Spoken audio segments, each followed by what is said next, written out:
G'day everyone, day 5. This is a project that should help you if you don't have a capacitance or an inductance meter of particularly of low range, down in the picofarads and hundreds of nanohenries to a few microhenry region. So it's quite simple. A bloke called, I think, Dave Carver, an amateur radio operator, published an article with a very similar circuit many years ago. And I'll put the mathematics up on my website. I won't put them in the video, but on my website you'll find a calculator which will help you if you have a frequency counter to calibrate your unit.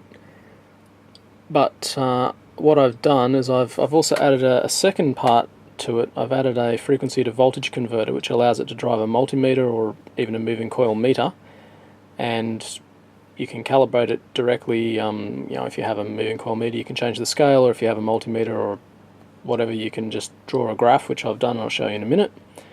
But the basic idea is you have an oscillator, some Colpitts with a JFET, and an inductor, about 10 microhenries and about 500 picofarads are the two capacitors in series. To calibrate the unit, you short the inductor connectors, so zero inductance, and measure the frequency that the unit oscillates at.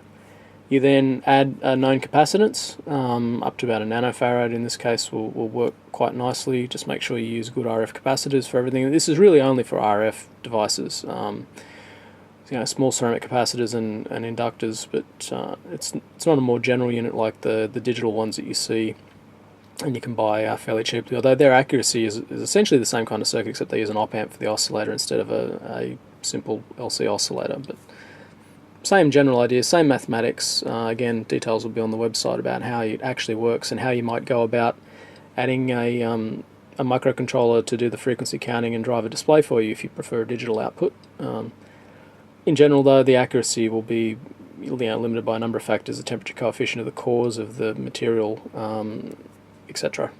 Well, what I've done is I've chosen polystyrene capacitors and not too great of a current through the active device to try and keep everything fairly stable. The core, I used a Type 2 toroid core, so it's 42 turns on a T68-2. That doesn't have the best temperature coefficient, but it's generally fine around room temperature. The frequency to voltage converter is quite simple and neat. We may use it in a few other experiments that I've got for other days. The general idea is, though, that it produces a narrow pulse and does a capacitor ratio thing where the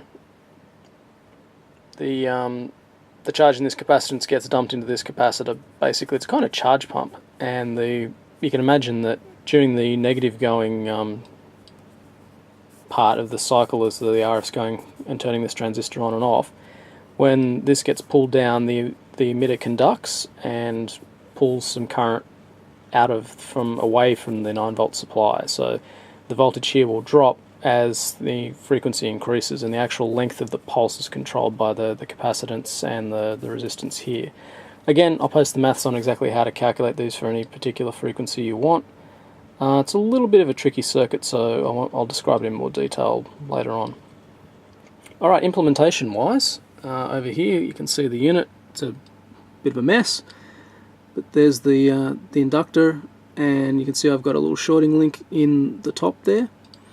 The shorting that's currently reading 590, 580 millivolts, somewhere around there, which is its zero reading, because I've set up the frequency to voltage converter to give me somewhere around half a volt when it's nulled.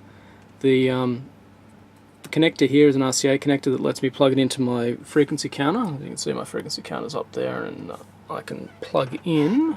Where's the end of the coax? Okay. Unfortunately, I didn't put in a buffer to allow it to drive both at once. But you can see it's oscillating around 2.1 megahertz with nothing connected. Now, if I stick a capacitor across it, that'll do.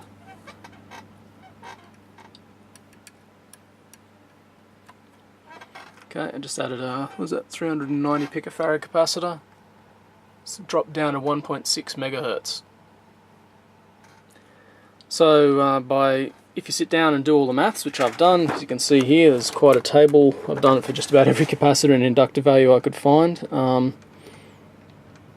This is the main calibration that I did here. It's actually exactly the same, 390 picofarads. The internal inductance and capacitance you can get using the mathematics with the calculator on my website. You can see around about 10 microhenries and around about 500 picofarads, which is about what you'd expect considering the values in the circuit. I did some calibration using a whole bunch of chokes. This is in voltage here. I'll publish all this. Plus, I've got some graphs showing the linearity of the unit. It's fairly linear, up to about 2.5 volts, and then it starts to get non-linear. You'd expect it to be non-linear because of the way it works if you do the maths, but it's quite reasonable to say up to about 10 microhenries. It's quite reasonable to take a linear approximation and use that, even to, if you just maybe draw a graph and do it with a ruler or something. But there's quite a few numbers here. I'll show you the graphs actually. Unfortunately my printer is playing up, otherwise I would have printed them off for the video. So over here on the screen you can see that's the low range linearity. It's not too bad. On the high range, right up to 2.5 millihenries, you can see it starts to limit, particularly as it approaches the 9 volt supply. The actual F to V converter starts to limit, and you get an asymptotic kind of approach to 9 volts. But before that, it's reasonably linear up to about 5 or 6 volts, I suppose. So it's usable even to millihenries, although it was only really designed to be usable to about 10 microhenries. About the same order of magnitude as the inductor that's used to calibrate it as the part of the actual oscillator. So if you're building your own, you can change that. I actually built one many years ago using quite a small inductor for VHF, and works quite well. It plugs directly into my frequency counter. But this one's a little bit different with the V to F converter, so that you can actually drive a multimeter, and you get a voltage readout that you can graph if you don't have a frequency counter. Alrighty, details will be on the website. Have fun. Tomorrow? Don't know. Maybe some optical stuff for a change. How about that? Alrighty, see you then. Bye.